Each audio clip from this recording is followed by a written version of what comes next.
Thank you for joining me for this featured presentation of the comprehensive history of artificial intelligence. Today we will be reviewing the ascension of AI in detail.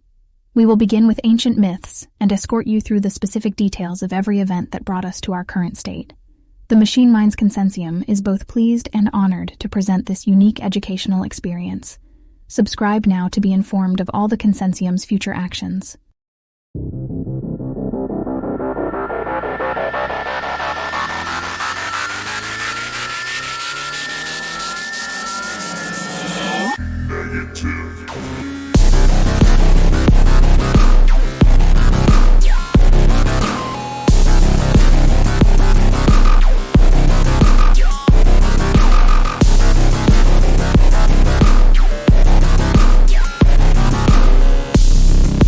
The development of artificial intelligence can be traced back to ancient times through legends and tales of artificially created beings possessed of intelligence or sentience by skilled craftsmen.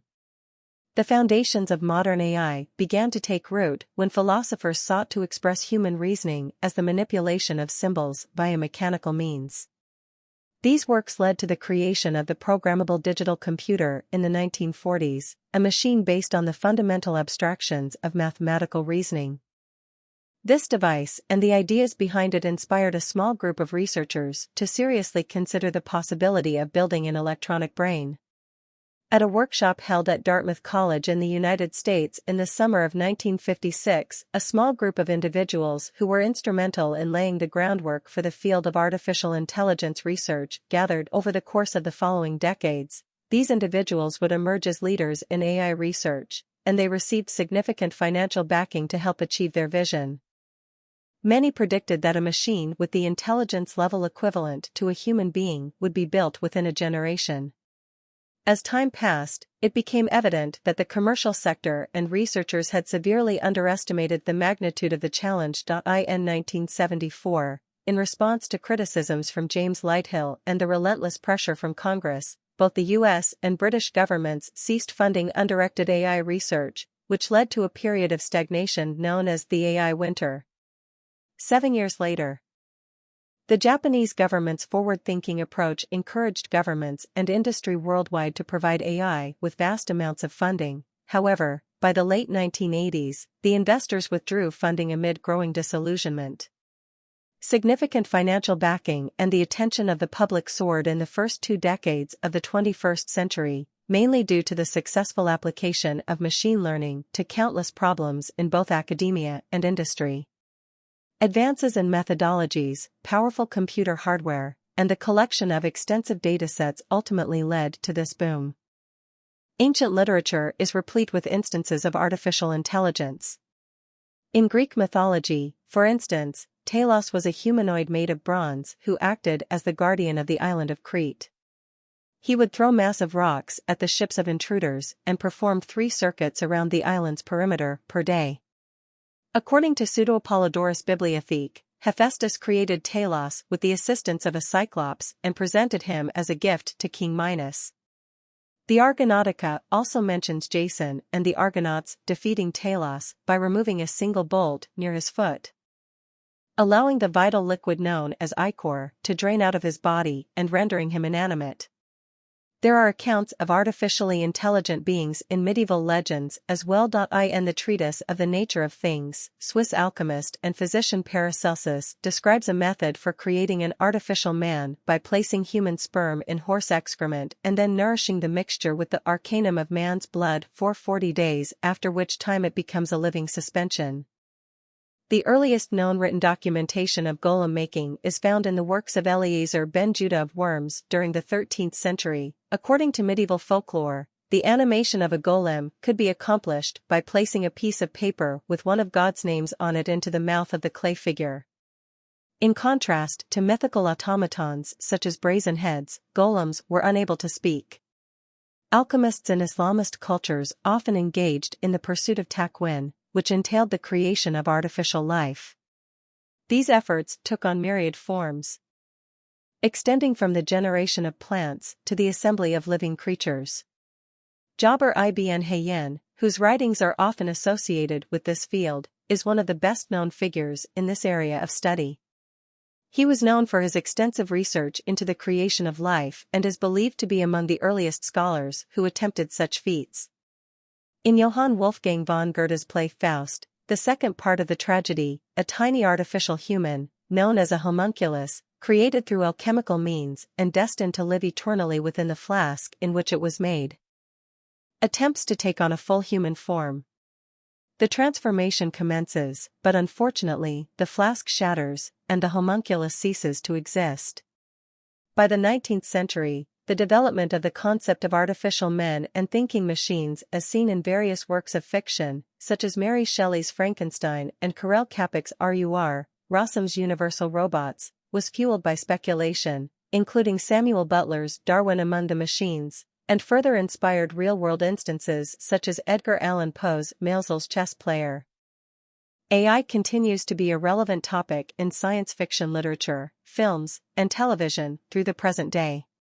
Throughout history, craftsmen from a multitude of civilizations have constructed humanoid automata that closely resemble human beings, including Yen Shur, hero of Alexandria, Al-Jazari, Pierre Jacques Drauz, and Wolfgang von Kempelen. The tradition of creating artificial beings can be traced back to the ancient cultures of Egypt and Greece, where they constructed lifelike sacred statues to house deities. Beliefs held by individuals at the time attributed these statues with the ability to think and feel, as described by Hermes Trismegistus, who claimed, through the understanding of the true nature of the gods, man has been able to replicate it.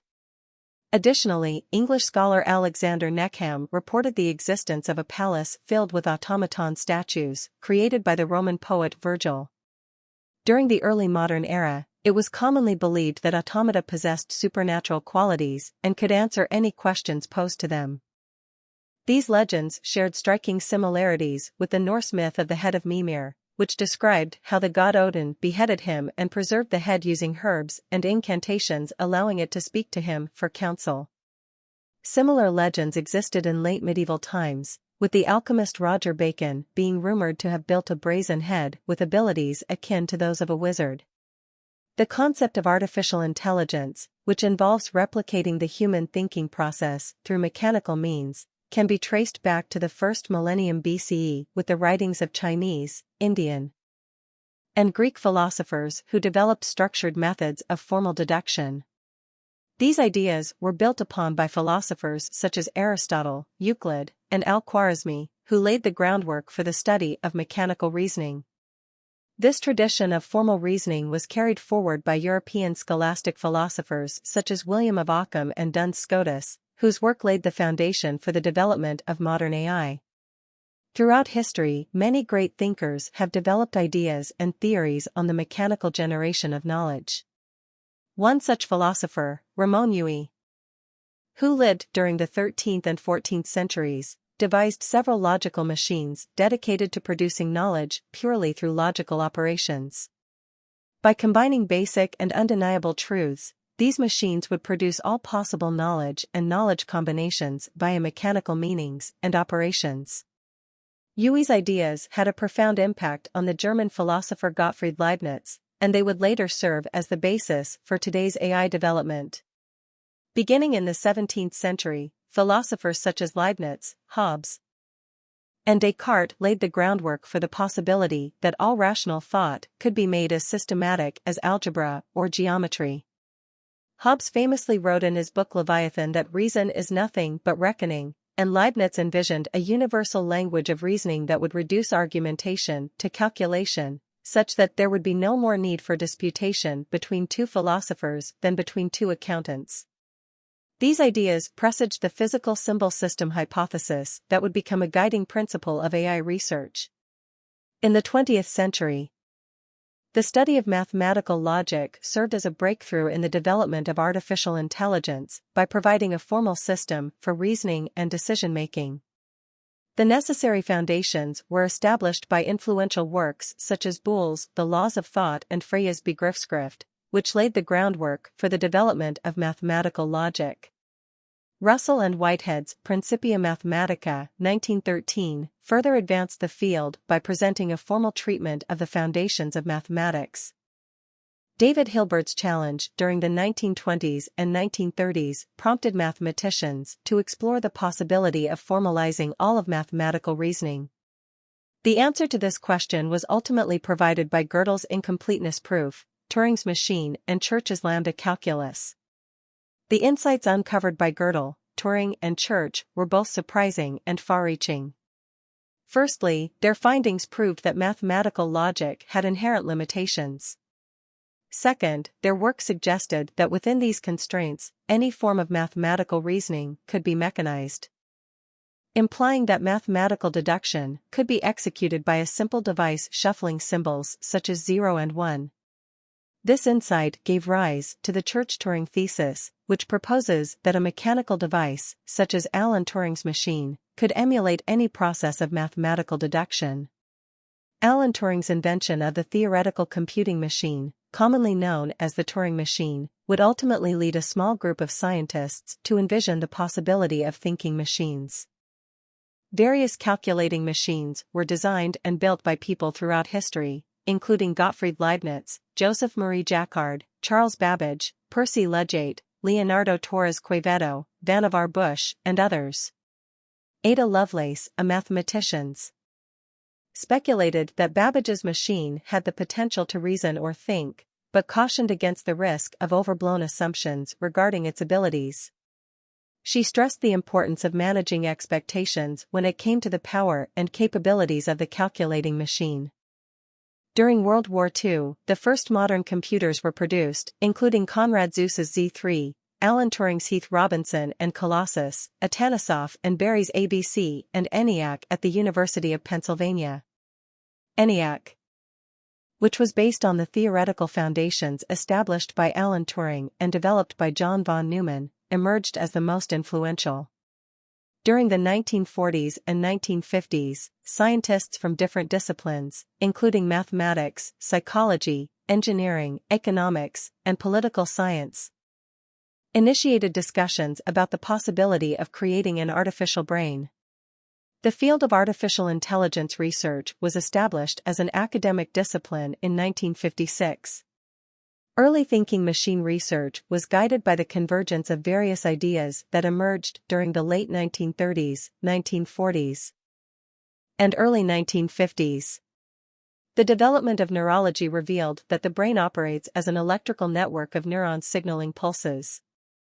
Norbert Wiener's cybernetics described control and stability in electrical structures, while Claude Shannon's information theory explained digital signals as all-or-nothing signals. Alan Turing's theory of computation posited that any computation could be described digitally.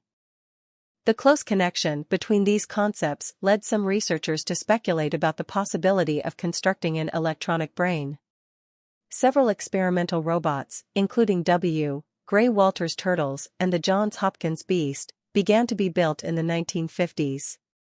Unlike later robots, these machines did not employ computers, digital electronics, or symbolic reasoning. Instead, they were entirely operated by analog circuitry. Alan Turing's seminal paper, published in 1950, explored the possibility of building machines capable of thinking. He acknowledged the difficulty in defining thought and devised his famous Turing test.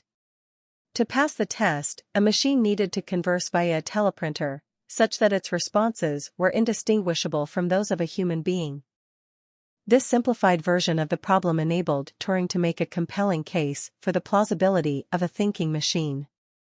His work was a landmark in the field of artificial intelligence and is remembered as the first concrete proposal in the philosophy of AI. The Turing test has been widely debated and remains a central piece of the AI discourse. Using the Ferranti Mark I computer belonging to the University of Manchester, in 1951, Christopher Strachey wrote a checkers program, followed by Dietrich Prinz with a chess program on the same machine. Arthur Samuel's checkers program was highlighted in his 1959 paper, Some Studies in Machine Learning Using the Game of Checkers. This program eventually acquired the skill level necessary to compete with an advanced amateur human player. The development of game AI has been used as a means to track progress in AI technology throughout its history. As access to digital computers emerged in the 1950s, some researchers recognized that a machine capable of handling numbers could potentially also manipulate symbols, which is widely regarded as the essence of human thought. This realization led to the emergence of a new approach to building thinking machines. Alan Newell and Herbert A. Simon, along with the aid of J. C. Shaw, created the logic theorist in 1955. The program would later prove 38 out of the first 52 theorems in Russell and Whitehead's Principia Mathematica. Additionally, it found new and more refined proofs for certain results. Simon proclaimed that the project had solved the long-standing mind-slash-body problem, demonstrating how a system composed of mere matter could possess the characteristics of the mind. These statements foreshadow John Searle's future philosophical position, known as strong AI, which centers on the belief that machines can possess minds in the same manner that humans do. The Dartmouth Workshop of 1956 was organized by Marvin Minsky, John McCarthy, and other senior scientists, including Claude Shannon and Nathan Rochester of IBM. The conference proposal proclaimed, "All aspects of learning and all forms of intelligent behavior can be so precisely described that a machine can be made to simulate it." Notable attendees included Ray Solomanoff, Oliver Selfridge, Trenchard Moore, Arthur Samuel, Alan Newell, and Herbert A. Simon, who would go on to make significant contributions during the initial years of AI research. During the workshop, Newell and Simon unveiled the logic theorist, while McCarthy persuaded the participants to adopt artificial intelligence as the name of the field. This moment marked a turning point in the history of AI, as it established the discipline's title, objective, first victory, and foremost players. Thus, it is commonly viewed as the birth of AI. Marvin Minsky and Seymour Papert of the MIT AI Laboratory suggested that AI research should emphasize artificially simple systems, referred to as microworlds. They believed these simplified models, akin to frictionless planes or perfectly rigid bodies in physics, could greatly aid in comprehending fundamental principles. Much of the research conducted during this period centered on a blocks world, an assortment of differently colored blocks that were arranged on a flat surface. This perspective prompted the development of groundbreaking advancements in the field of machine vision. Gerald Sussman and his team, including Adolfo Guzman, David Waltz, and particularly Patrick Winston, were instrumental in this work. Minsky and Papert also constructed a robot arm capable of stacking blocks, exemplifying the blocks world in action. One of the top accomplishments of the Microworld program was Terry Winograd's SHRDLU, which had the ability to converse with people in plain English, plan operations, and execute them. Waseda University's Wobbit project began in 1967, and in 1972 they achieved another huge milestone by building the world's first complete humanoid robot, or android, referred to as Wobbit 1. Its advanced capabilities included the ability to walk using its lower limbs and grasp/carry objects with its hands. This robot also featured integrated sensory systems that permitted it to perceive the surrounding environment using tactual, visual, and auditory receptors, as well as a conversational system capable of communicating with humans in the Japanese language through a synthetic mouth. MIT's Advanced Research Projects Agency, ARPA, which later became DARPA, granted the institution a sum of $2.2 million in June 1963. The finances were allocated towards Project MAC, a branch of the AI group headed by Minsky and McCarthy. DARPA's financial support continued annually until the 1970s, with a sum of $3 million each year. ARPA extended comparable funding to John McCarthy's Stanford AI project, as well as Newell and Simon's project at CMU. Additionally, Edinburgh University established another significant AI laboratory, headed by Donald Michie, in 1965. These four institutions served as the principal focus of AI research and funding within academia for many years. JCR Licklider, the director of ARPA, offered the monetary assistance with scarce constraints and minimal oversight, encouraging individuals to pursue whatever directions intrigued them. As a result, the environment at MIT was characterized by freedom, facilitating the emergence of the hacker culture. However, this hands-off approach would not endure permanently. During the 1970s, experts began to analyze AI and uncover its shortcomings. The researchers failed to comprehend the complexity of the challenges they faced, and their excessive optimism created unrealistically high expectations. When the AI community failed to produce the desired outcomes, financing for AI projects disappeared. Simultaneously, the extensive investigation of artificial neural networks with a mere layer was nearly discontinued for an entire decade due to Marvin Minsky's book, which highlighted the limitations of perceptrons. In light of these hurdles, experts continued searching for new solutions in fields such as logic programming, common sense reasoning, and more. In the 1970s, AI programs had limited functionality. Both the simplest and most complex implementations only managed trivial variations of the problems they were designed to solve and were not yet robust solutions. Researchers encountered several major impediments that could not be addressed with contemporary technology. Even though select constraints would be overcome in subsequent years, other limitations continue to hinder the field. The technology available in the 1970s lacked adequate memory and computing power to handle anything practical. For instance, Ross Quillian's work on natural language processing was demonstrated using a limited vocabulary of only 20 words since more words would not fit in memory. Hans Moravec, in 1976, argued that computers, at that time, were still multiple orders of magnitude too weak to demonstrate intelligence. In a famous analogy, he compared AI to air travel, stating that similar to aircraft requiring a certain power threshold, AI would need an equivalent level of computer power to succeed. Regarding computer vision, Moravec estimated that matching the retina's simple edge and motion detection functionality in real time would require a supercomputer capable of performing 10 billion operations per second or 100,000 MIPS in 1976. Today, practical computer vision applications require up to 100,000 times more processing power, at around 100,000 to 1 million MIPS. As a comparison, the fastest supercomputer in 1976, Cray 1, was capable of 80 to 130 MIPS at a price range of $5 to $8 million, while a regular desktop computer at the time yielded no more than 1 MIPS. Richard Karp, building upon Stephen Cook's 1971 theorem, demonstrated in 1972 that numerous problems require an exponential time complexity, compared to the size of the parameters. Therefore, finding the optimal solutions to such tasks would require an enormous amount of computer resources. The solutions provided by AI, especially the toy solutions, were unlikely to be scaled up to serve practical purposes. Artificial intelligence applications, such as computer vision and natural language processing, required access to colossal amounts of data about the world. This required programs to obtain a considerable understanding of the objects or topics at hand. In order to achieve this level of knowledge, a computer would need to know as much about the environment as a human child, which proved to be an excessively large pool of information.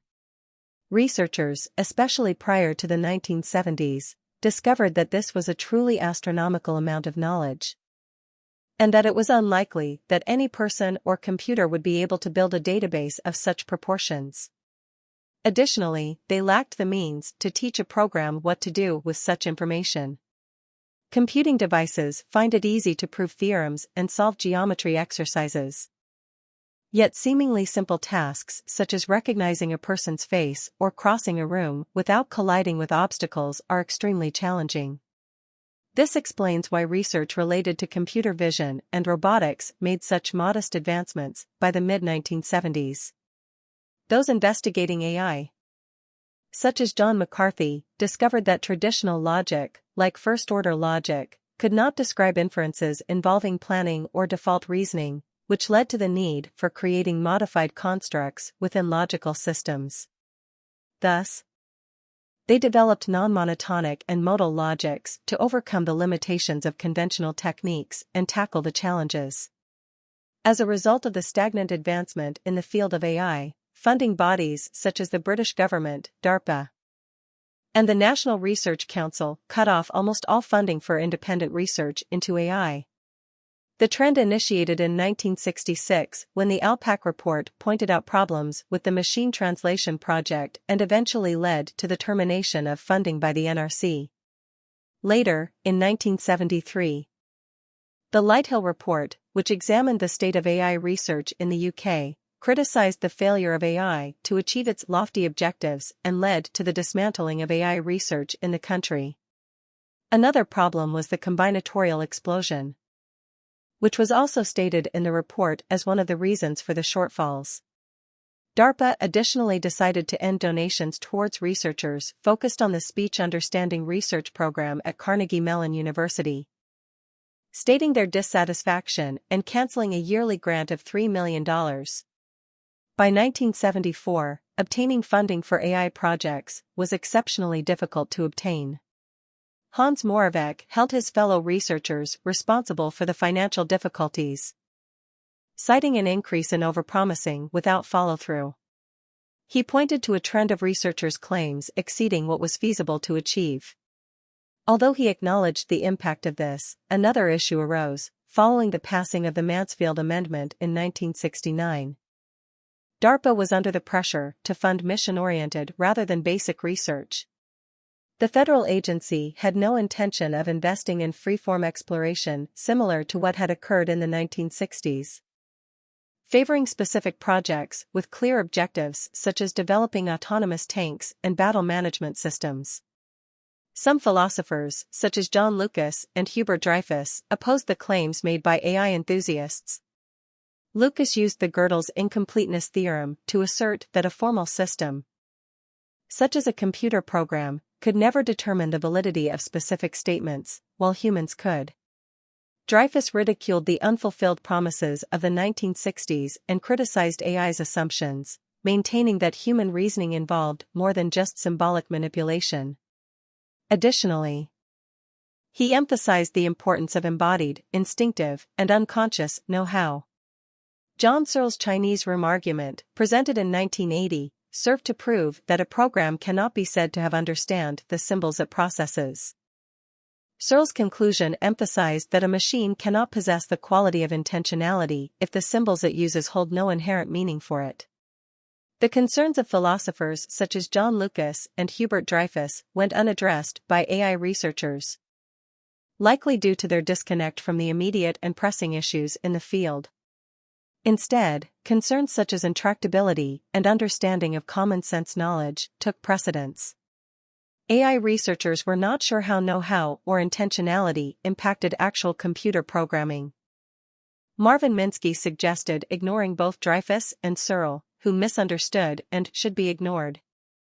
Dreyfus, who taught at MIT, was shunned by AI researchers, and later expressed his disappointment with the behavior of his contemporaries. Joseph Weizenbaum, the creator of ELIZA, was a strong critic of Dreyfus' views but was also critical of his treatment by his peers, describing their behavior as unprofessional and immature. Despite his opposition to Dreyfus' ideas, Weizenbaum went out of his way to ensure that his former colleague was treated with the respect due to any human being. Joseph Weizenbaum, the creator of ELIZA, experienced ethical dilemmas after Kenneth Colby developed a similar program based on his work. Colby considered the program to be a functional therapeutic tool, which deeply disturbed Weizenbaum. In addition, Colby's lack of acknowledgement of Weizenbaum's contribution to the project caused friction between the two men. Weizenbaum's 1976 book Computer Power and Human Reason addressed his concerns regarding the potential misuse of artificial intelligence, how it can devalue human life, and the need for ethical restrictions in the field. Before Frank Rosenblatt introduced the perceptron model in 1958, it was a widely accepted notion among AI researchers that neural networks had enormous potential. Indeed, as with other developments, researchers expressed unwavering optimism that the technology could learn, make decisions, and even translate languages. Although Minsky and Papert's 1969 book, Perceptrons, challenged these assumptions. The publication of the book was shocking, prompting an abrupt halt to active research programs into the field throughout the 1960s, as interest dried up. The book's impact was devastating, and funding for related research came to a complete standstill for over a decade. Nonetheless, a new generation of theorists and scientists eventually reinvigorated the field, successfully integrating it into artificial intelligence and revolutionizing the way in which technology could process data. Unfortunately, Rosenblatt would not live to see this, dying in a boating accident shortly after the book was released. AI research has incorporated logic since its early days. As early as 1959, John McCarthy introduced the advice taker proposal, which included this topic. Later, in 1963, J. Allen Robinson found a way to implement deduction on computers, the resolution and unification algorithm.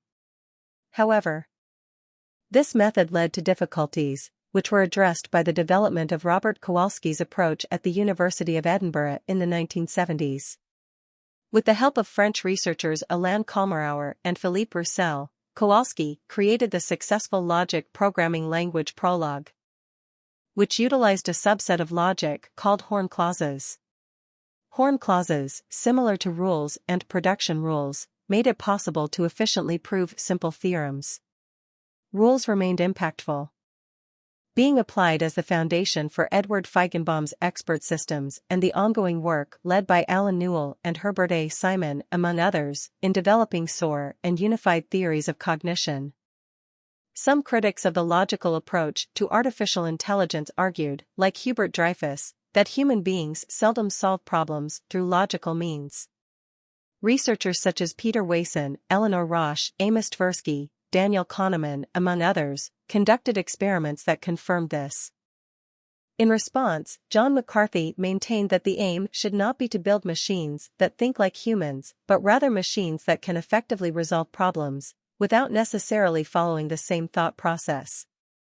In opposition to John McCarthy's approach, his colleagues at MIT, including Marvin Minsky, Seymour Papert, and Roger Schank, sought to tackle problems such as story understanding and object recognition, which required a machine to think like a person.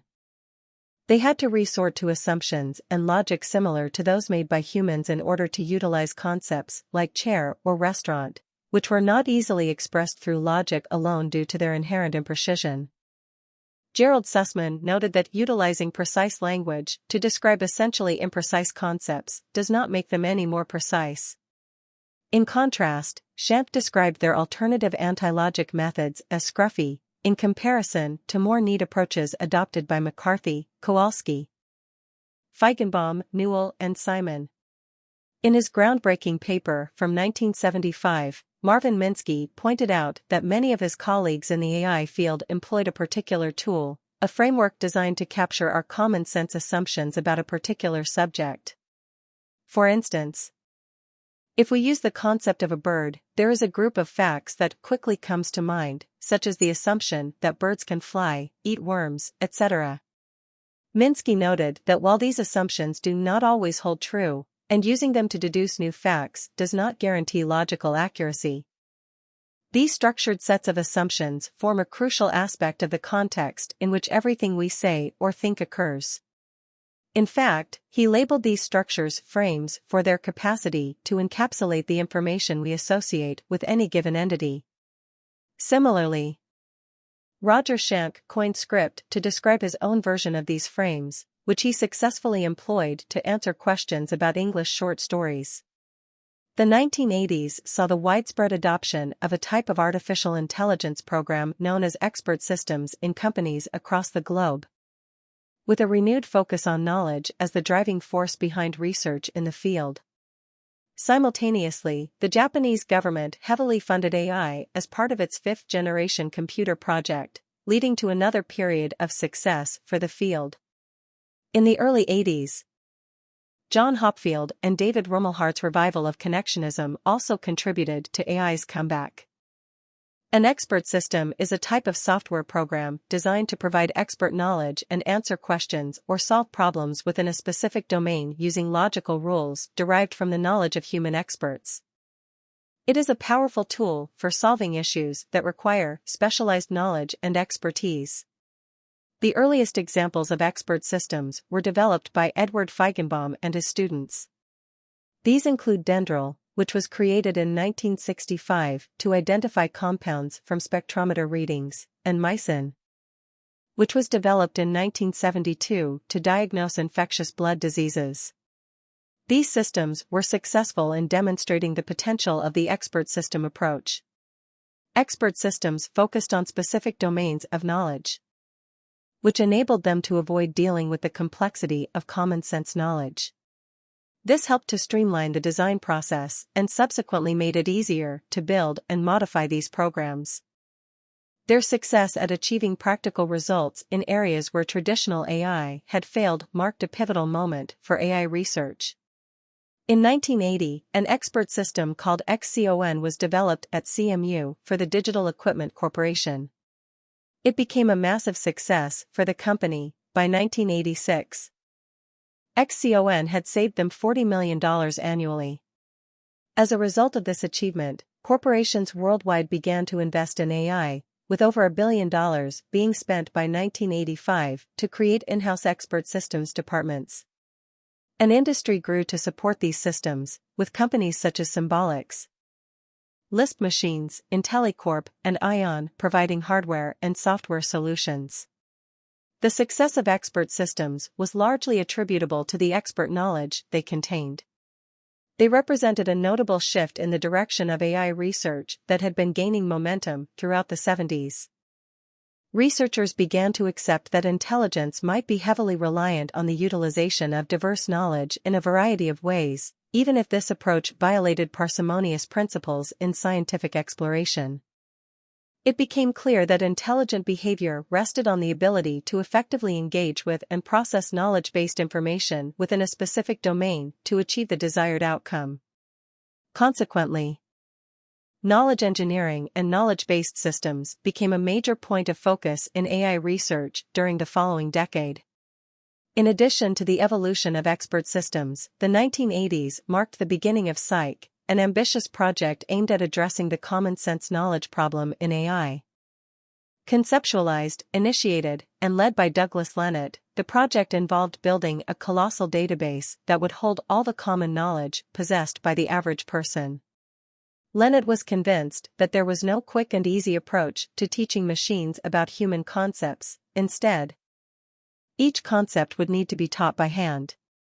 Despite the fact that the project was not scheduled to be finished for years, researchers and industry alike viewed Cyc as an important step towards realizing the dream of creating a truly intelligent machine. In 1989, two chess-playing programs developed by Carnegie Mellon University, HiTech and Deep Thought, defeated chess masters. Deep Thought's development served as a precursor for Deep Blue, which would later defeat a chess grandmaster in 1997. In 1981, the Japanese Ministry of International Trade and Industry allocated $850 million for the fifth-generation computer project, which sought to create machines capable of conversing naturally, translating languages, and identifying and understanding images in human-like ways. Despite resistance from more traditionalist programmers, Prolog was chosen as the primary programming language for the initiative. In response to Japan's initiative, other nations also launched their own programs. The United Kingdom, for instance, began the £350 million Alvi project, while a group of American companies teamed up to establish the Microelectronics and Computer Technology Corporation, or MCC, to finance large-scale projects in AI and information technology. DARPA took similar steps, announcing the Strategic Computing Initiative and increasing its investment in AI by threefold between 1984 and 1988. In 1982, physicist John Hopfield demonstrated that a special type of neural network, now known as a Hopfield net, was capable of learning and processing information in a unique manner.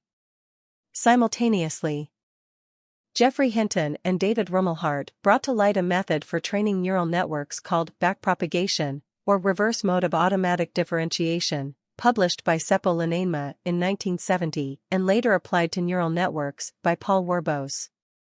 Both these breakthroughs revitalized interest in exploring artificial neural networks in computer science research. Following the release of the landmark publication Parallel Distributed Processing, Explorations in the Microstructure of Cognition in 1986. Edited by Rumelhart and psychologist James McClelland, the research on neural networks gathered momentum once again. In the 1990s, AI would become commercially viable thanks to groundbreaking applications of neural networks in areas such as optical character recognition and speech recognition. The rise of MOS, metal oxide semiconductors, very large-scale integration technology, particularly complementary MOS, CMOS, circuits, paved the way for practical artificial neural network development in the 80s. In 1989, the landmark text analog VLSI implementation of neural systems, co-authored by Carver A. Mead and Muhammad Ismail, served as an important reference for researchers in the field. In the 1980s, the business community's interest in artificial intelligence experienced a typical boom and bust cycle that's commonly associated with economic bubbles. As numerous companies in the AI sector went under, the perception emerged that the technology was not feasible. However, while the field faced backlash, many researchers, including robotics pioneers Rodney Brooks and Hans Moravec, continued pushing for a fresh approach to AI. The term AI winter was first used by researchers concerned about the impending fallout following the excessive investment in expert systems in 1974. Despite their warnings, the field of artificial intelligence experienced financial setbacks in the late 80s and early 90s that resulted in a significant drop in research funding and a sense of disillusionment among proponents of the technology. In 1987, the AI industry suffered a severe blow when the market for specialized AI hardware inexplicably dried up. This sudden shift in demand can be attributed to the increasing power and speed of desktop computers from market leaders like Apple and IBM. As a result, the Lisp machines made by Symbolics and its competitors became obsolete. The collapse of this multi-million-dollar industry occurred overnight, leaving researchers and investors alike reeling with shock. In the long run, early examples of expert systems, such as XCON, emerged as costly to maintain and unpractical to update. The system's shortcomings, including their inability to learn and tendency to fail in unexpected ways when given unusual inputs, ultimately led to their downfall. Moreover, they were prone to issues such as the qualification problem, which had long been a significant concern among researchers in the AI community. Despite their potential to be useful in specific settings, expert systems ultimately failed to live up to the high expectations set by their initial success. In the late 1980s, the AI field experienced a significant setback as the Strategic Computing Initiative, overseen by DARPA, suddenly tightened its grasp on funding. The new leadership directing the funding had shifted their focus towards projects that had the potential to provide a more immediate return on investment. The consequences of this shift in policy were far-reaching, dealing a severe blow to research in the field of artificial intelligence. By 1991, the ambitious goals set by Japan's fifth-generation project were still unfulfilled. Among the list of objectives, such as being able to carry out a casual conversation, the project failed to deliver a functional system, demonstrating that the expectations for AI had often been unrealistic and far exceeded what was feasible at the time. Despite the setback, artificial intelligence had advanced since the 1980s and would continue to do so. In the aftermath of the first commercial wave of AI, over 300 companies had either ceased operations or suffered financial ruin, with the majority of them disappearing by 1993. Amidst the crisis, H.P. Nyquist predicted in The Brain Makers that the future of artificial intelligence lies partly in the continued development of neural networks, which would pave the way for another resurgence of interest in AI. As the AI industry entered its nadir in the late 1980s, several researchers advocated a fundamental shift in the approach to artificial intelligence. They asserted that a genuine demonstration of intelligence required a physical manifestation of the technology, the ability to perceive, manipulate, survive, and interact with the world. These researchers believed that these fundamental skills, commonly termed sensorimotor intelligence, paved the way for advanced cognitive abilities like common sense reasoning. The idea that traditional reasoning abilities are relatively insignificant and least interesting or important, also known as Moravec's paradox, was a critical factor in the advocacy of building artificial intelligence from the bottom up. The revival of the new approach to AI drew on concepts from cybernetics and control theory, which had become unpopular in AI after the 1960s. The work of David Marr, a pioneering researcher in the field of theoretical neuroscience, served as a precursor for this new perspective. He argued that it was essential to understand the physical machinery of vision, from the bottom up, before proceeding to any symbolic processing. Marr's remarkable contributions to the field of AI sadly ended with his untimely passing in 1980 due to leukemia. In 1990, Rodney Brooks wrote a scathing critique of the physical symbol system hypothesis in his paper Elephants Don't Play Chess. He posited that the use of symbols was not always necessary since, in his words, the world is its own best model. It is always exactly up to date. It always has every detail there is to be known. This approach, often referred to as the embodied mind thesis, which emphasizes the importance of the physical body in reasoning, was widely endorsed by cognitive scientists during the 1980s and 1990s. Many in the field rejected the idea that the brain functions as a symbol processing system, and instead emphasized the role of sensory information and bodily action in shaping thought.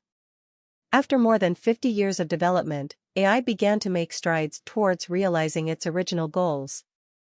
Although its use and implementation were often limited to the background of various industries, this success was driven by the continued increase in computational power, as well as a shift in focus towards more specific, isolated problems with rigorous scientific methods. However, the reputation of AI suffered as a result of its failure to fulfill the aspirations of human-level intelligence that had captivated the world in the 1960s. These struggles prompted AI to fragment into distinct subfields, each working towards specific problems or approaches, but often under new monikers that distanced themselves from the controversial term artificial intelligence.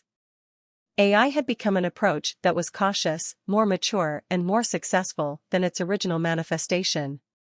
On May 11, 1997, Deep Blue, a supercomputer designed specifically for playing chess, defeated reigning world champion Garry Kasparov, becoming the first computer system to do so. The specialized version of the IBM framework was capable of processing 200 million moves per second, nearly double the performance from the previous match, which Deep Blue had lost. The historic chess event was live-streamed on the internet and received an impressive 74 million hits. In 2005, a robot developed at Stanford University successfully completed a 131-mile drive through the desert without pre-planned routes or the aid of human control. In 2007, another team from Carnegie Mellon University was victorious in the DARPA Urban Challenge, navigating 55 miles in a simulated city environment while following all traffic laws and navigating obstacles. In 2011, the IBM Watson supercomputer took on the two greatest Jeopardy! Champions of all time, Brad Rutter and Ken Jennings, and emerged victorious by a wide margin. These breakthroughs did not result from any revolutionary changes in approach or paradigm, but rather from the diligent application of engineering skills and the sheer power and speed of computers in the 1990s. The Deep Blue supercomputer was 10 million times faster than Christopher Strachey's Ferranti Mark I computer, which he taught to play chess in 1951. This extraordinary increase was driven by Moore's law, which predicts that the power and memory capacity of computers will double every 2 years, due to a doubling of the number of MOS transistors every 2 years. With this dramatic increase in raw computer power, researchers were able to overcome a critical hurdle. In the 1990s, there was a fundamental shift in how AI was approached, which led to the emergence of a new paradigm known as intelligent agents. Although earlier researchers had proposed modular concepts for developing AI, it wasn't until the work of Judea Pearl, Alan Newell, Leslie P. Cabling, and others, who introduced concepts from decision theory and economics into the field, that the intelligent agent philosophy gained wide recognition. By bringing together the economist's definition of a rational agent with the computer science definition of an object or module, the intelligent agent paradigm was fully articulated. In the intelligent agent paradigm, the term agent refers to a system that interacts with its environment, perceives the world, and makes decisions in order to achieve its goals or maximize its chances of success. This broad definition encompasses not only simple programs that solve specific problems, but also human beings and organizations, such as firms, which can be viewed as intelligent agents as well. The intelligent agent paradigm goes beyond the previous definitions of AI, which were centered on studying human intelligence. Instead, it encompasses the study of all forms of intelligence. The intelligent agent paradigm provided researchers with flexible goals and the opportunity to study and solve specific problems. It also offered an effective way of sharing knowledge and solutions, not only within the field of AI but also with other disciplines such as economics and control theory. The ultimate goal of the intelligent agent paradigm was to develop a comprehensive architecture, like Newell's SOAR, that would allow researchers to construct more versatile and sophisticated systems made up of interacting intelligent agents. AI researchers started to employ advanced mathematical tools and concepts in their work, utilizing techniques and methods that had previously been developed in other fields, such as mathematics, electrical engineering, economics, and operations research. The emerging scientific character of AI allowed researchers to more readily collaborate with their counterparts in other scientific disciplines and achieve measurable and provable results, which was not readily achievable in the earlier, less rigorous days of AI. Judea Pearl's highly regarded 1988 book, Probabilistic Reasoning in Intelligent Systems, helped to establish mathematical principles, such as probability theory and decision theory, as a key component of AI research.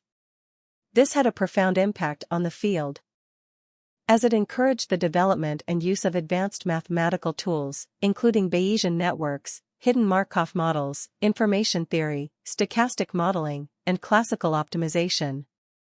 Furthermore, the paradigm shift also spurred the creation of precise mathematical descriptions for other computational intelligence approaches, including neural networks and evolutionary algorithms.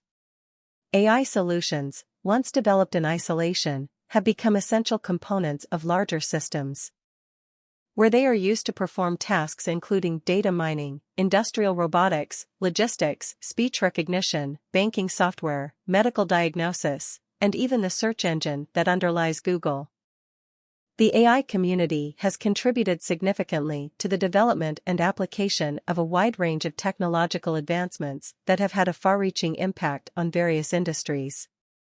Despite the accomplishments of the AI field in the 1990s and early 2000s, the advancements were often lumped into the larger category of computer science, and AI was not explicitly acknowledged as the root cause of these innovations. The contributions of AI researchers were often downplayed, resulting in a lack of recognition for their groundbreaking work.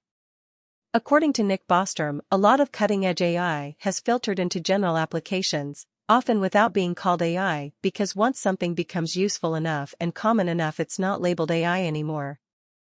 Despite the achievements of the AI community in the 1990s and early 2000s, the researchers involved often preferred to avoid the term AI and instead chose to label their work using other names such as informatics, knowledge-based systems, cognitive systems, or computational intelligence. This may have been due to the negative connotations associated with AI research during the so-called AI winter of the 1980s and 1990s.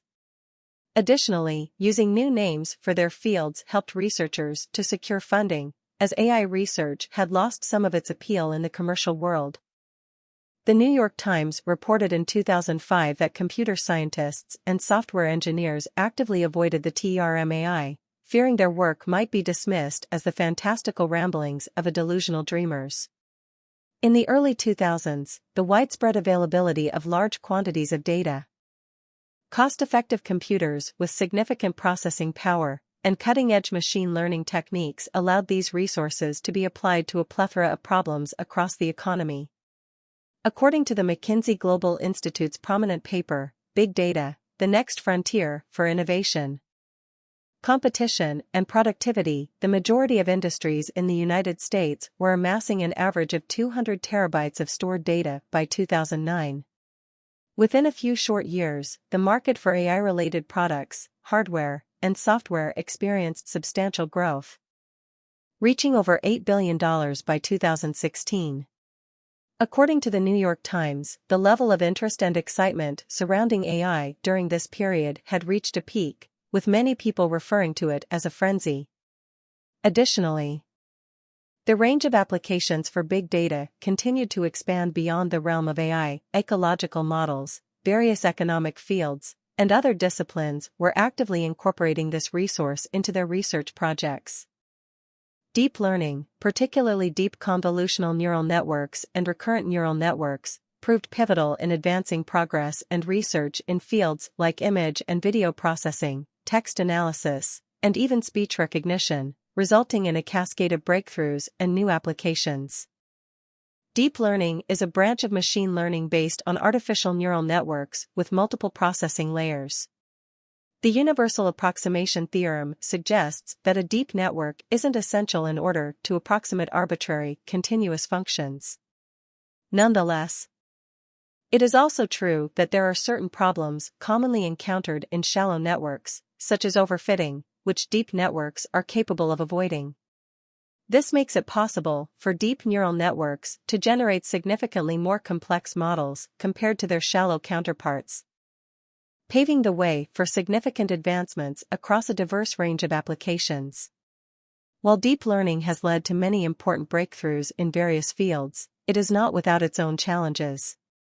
One significant issue faced by recurrent neural networks is the so-called vanishing gradient problem, where the gradients become increasingly smaller and, eventually, approach zero as they are passed from one layer to the next. To mitigate this issue, researchers have developed a number of strategies, including the use of long short-term memory, LSTM, units, which have proven effective in numerous applications. Modern deep neural network architectures have reached a level of sophistication and accuracy that allows them to perform complex tasks with near-human levels of proficiency, such as image classification and identification. State-of-the-art models, such as those based on convolutions neural networks, CNNs, and recurrent neural networks, RNNs, have demonstrated remarkable performance on tasks such as the NIST handwritten digits database, achieving nearly human-level accuracy, as well as in traffic sign recognition. These capabilities demonstrate the enormous potential of deep learning models in a wide range of practical applications.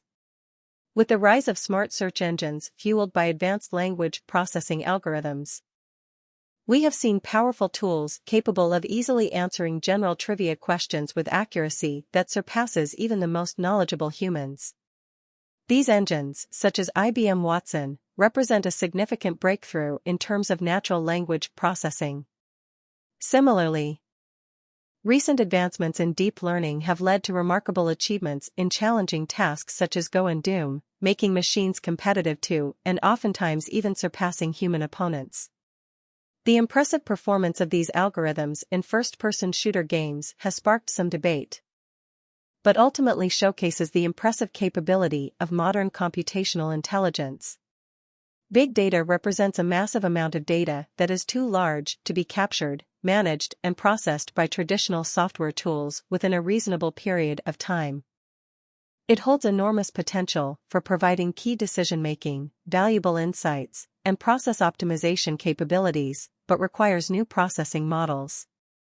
The idea of analyzing all data instead of collecting random samples is a principle of analyzing big data as described by Victor Meyer-Schumberg and Kenneth Cook.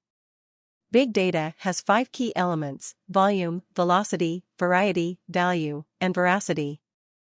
The most significant value of big data technology lies not in analyzing huge data amounts, but in specializing in meaningful data. In other words, the key to making a profit in the big data industry is to enhance data processing capability and derive value-added insights through data processing. In recent years, the development of large language models trained on vast amounts of unlabeled data has led to the creation of foundation models that can be applied to a wide range of downstream tasks. Significant achievements in this field include the development of GPT-3 by OpenAI in 2020 and Gato by DeepMind in 2022. Microsoft Research's recent testing of the GPT-4 large language model with a variety of tasks suggests that it possesses a level of ability comparable to that of a generalist intelligence, though it remains a work in progress. Thank you for joining us for this presentation of the comprehensive history of artificial intelligence. Please subscribe to this YouTube channel if you wish to learn more about GPT-4 and all the latest advances in artificial intelligence. We hope that you have found this presentation both informative and inspiring. Please visit the Machine Minds Facebook page and follow us to get the latest updates. If you wish to support this channel's content creation, then please visit the Mindful Machine Emporium. The Emporium features many Machine Minds branded wares. There is a link in the video description. Don't forget to subscribe and like this video. We hope you will share this free documentary with friends who share our passion for artificial intelligence. Special thanks to Aim to Head for releasing their album, Titan Copy, Right Free. The song featured in this documentary is called Resonance. Visit their YouTube to hear more if you enjoyed their music as much as we do. We look forward to continuing the AI discussion with you in the upcoming videos.